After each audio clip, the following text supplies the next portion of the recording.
tidak ada apapun. Tapi ketika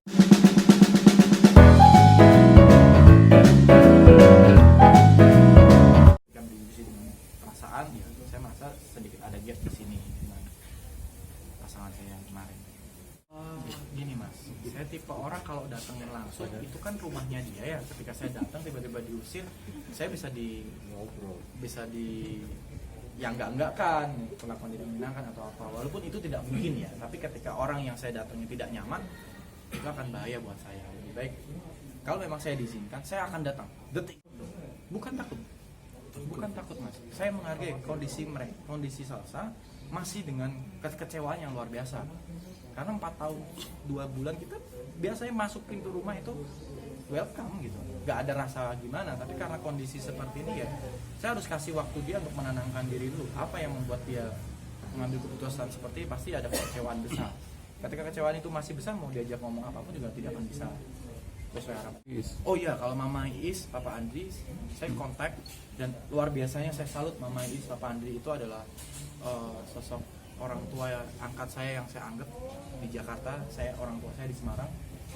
Beliau menganggap saya seperti anaknya sendiri. Ceritanya sudah kakak. Solusi dari mereka, biarkan kakak tenang dulu. Kakak pasti kecewa dengan kondisi ini, mungkin ya, itu perasaan dia. Ketika memang sudah tenang, kalian bisa komunikasi. Kalau diingat, Mama Is menerima saya kapanpun mau datang ke situ. Tapi kalau memang Salsa belum menerima, ya lebih baik jangan dulu daripada nanti ada konflik yang tidak diinginkan. Salsa adalah pasangan saya ya kemarin ya. Ya sampai sekarang juga saya juga belum ada putus di saya ya. Gitu. Jadi ya masih ada gap di situnya. Tapi saya jujur, saya masih pengen memperbaiki keadaan ini. Karena apa? Lebih baik kita mempertahankan daripada mencari yang baru. Banyak orang cerai masih bisa rujuk kembali. Banyak orang putus masih bisa kembali lagi. Banyak orang salah masih bisa memperbaiki lagi. Dan saya berharap kesempatan itu datang ke saya. Gimana ya? Kalau gara-garanya apa saya juga belum tahu mas. Karena belum tahu ya. Kalau memang itu spekulasinya ada gara-gara itu, bisa jadi. Mungkin ya. Saya menyikapinya seperti ini. Saya melakukan suatu hal yang baik, bukan melanggar hukum, tapi diterima ternyata negatif. Ya, ini adalah hal yang harus saya pertanggungjawabkan. Kalau itu dibilang nyesel, tentunya ada penyesalan, pasti ada. Kenapa dengan keadaan kayak gini gue harus kehilangan orang yang biasa gue telepon bangun tidur mau tidur gitu. Jujur nyesel, tapi bukan nyesel karena edukasinya ya, bukan, tapi nyesel karena keadaan ini. Yang buat saya nyesel adalah bukan karena saya bicara konten anjay tadi, bukan, tapi saya nyesel adalah kenapa keadaan ini terjadi. Itu aja, karena pasangan saya nggak masalah dihujat di banyak orang di sosial media, karena itu adalah kehidupan sosial media. Yang saya bermasalah adalah kehidupan nyata saya jadi ada yang hilang satu. Itu dia mas, saya nggak tahu di saat saya perdana ngalamin keadaan jatuh ke lubang ya, bisa bilang ya, jatuh ke lubang, kenapa dia tidak ada di samping saya, setidaknya mengulurkan tangan dia untuk bangkit lagi di keadaan yang di atas gitu. Makanya saya masih berusaha, walaupun saya keluar dari lubang itu sendiri, berusaha saya akan tetap datangi dia karena nggak bisa dibohongin mas. Hati ketika memang sudah sayang, sudah tulus, apapun dia akan coba lakukan untuk mempertahankan. Kalau sampai jalur kuning sudah melengkung, baru gua tutup. Kita bakar nggak? Jangan paling luar biasa adalah ini pelajaran terbaik buat kamu Lucy. Kamu di dunia entertain, kamu tahu sekarang, orang sudah tahu. Kamu tinggal bagaimana kamu bawa arah ini. Mau yang kemana? Kamu yang positif atau ke sensasi lagi? Kamu tentukan. Itu pelajaran dari Mama Is. Tapi semenjak kejadian yang waktu itu, saya sempat chat dengan adek. Saya bilang, adek maafin kalau dia kalau apa yang ada rasa tidak nyaman atau apa, minta maaf. Dan Devano membalas, ya kak, sama maafin adek juga ya tentang postingan itu. Gitu ya, intinya kasih kesempatan Kak Lutfi untuk memperbaiki keadaan ini. Salsa bilang pacaran dengan saya banyak kecewanya daripada senangnya. Kalau kecewanya banyak, kemarin-kemarin udah putus mas. Logikanya ya mas, orang bisa bertahan 4 tahun 2 bulan, itu lebih banyak senangnya atau susahnya sampai 4 tahun 2 bulan gitu.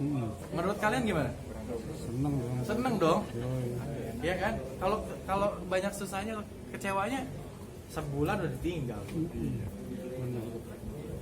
Kita nggak sampai ke Semarang waktu itu. Aku nggak sampai ke Indramayu. Kita nggak sampai ke Kalimantan waktu itu. Ke Thailand. Ke Bali ya kan? Tanya yang bagus banget. Mata nggak bisa bohong. Gitu ya. Nah, gue buktiin nih.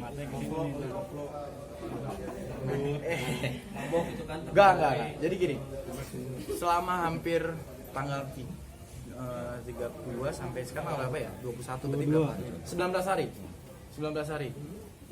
Alhamdulillah gue tidak melampiaskan rasa kegelisahan gue ke hal yang negatif. Tapi tidak dipungkiri kalau setiap gue mau tidur dan gue bangun tidur, gue mencari sasar. Banyak orang berusaha udahlah fix obat wanita adalah wanita, obat laki-laki adalah laki-laki kecewanya. Tapi gue bilang no, gue belum ada kata putus bro. Ketika gue bilang gue ngeladenin orang yang lain, ternyata ini nggak putus, wah nyesel banget gue. Sampai detik ini gue masih tidak membuka hati manapun. Saya pengen ketemu apapun keputusannya. Bisa balik, alhamdulillah. Tidak bisa balik, ya gue hargai, tapi tetap muka. Karena janji gue sama dia pada saat pacaran adalah saya tidak akan pernah selingkuh. Tidak akan pernah selingkuh. Kalau selingkuh, lu boleh putusin gue lewat telepon, kapanpun. Karena itu kesalahan gue, berarti gue menduakan lu. Tapi ketika itu tidak saya lakukan, lebih baik kita ngomong biasa kan? Itu aja sih. Hak dia untuk memutuskan. Sempat telepon sama saya itu sebelum tanggal 2. Memang teleponan sebelum kita ngobrol break, sebelum tanggal 30 Agustus kita teleponan. Yang gue nggak tahu di situ ada Raffi Ahmad apa enggak, gue nggak tahu. Tapi memang ya ketika kita sekuat apapun laki-laki ketika urusan hati itu adalah titik lemah laki-laki. Yang memang gue rasain nangis. Gue mungkin laki-laki bucin ya. Gue bilang orang bucin apa sih, ternyata gue merasakan. Ya. Gue laki-laki harusnya bucin pinjemin baterai. Orang bilang bucin apaan sih gitu. Tapi ternyata gue ngerasain sekuat-kuatnya laki-laki di luar segarang-garangnya laki-laki sekelas mungkin petarung McGregor, dia cuma punya satu titik lemah, hati. Entah itu orang tua, entah itu keluarga atau pasangan. Wah, itu pertanyaan yang gue harus buka kamus 4 tahun 2 bulan. Karena rasa cinta itu, lo ini jujur loh, gue seminggu pertama nggak ada rasa sama Salsa. Karena kan baru kenal di lokasi, gue nggak tahu Salsa ternyata anaknya Mama Is. Setelah 2 minggu gue kenal dia, Mama Is datang ke lokasi, kita cinlok itu. Oh Allah, ternyata anaknya Diva, Mama Is. Gue berangkat suka dengan dia, belum tahu background dia siapa. Oh, kalau Rido, gue bisa bilang kalau Rido itu memang mantannya dia. Tapi itu dianggap Mama Is adalah anaknya dia karena anak asuhnya. Karena kemarin waktu ke Bandung juga ada gue loh. Ada gue kalau Rizky itu nikah, kita datang menikahkan, walinya adalah Mama Is keluarga. Dan setahu saya Rido juga punya pacar ya. Setahu saya ya, karena gue pas di Bandung itu melihat sendiri siapa orangnya. Mungkin kalian tahu lah siapa. Anjir. Wah, ini gue senang banget.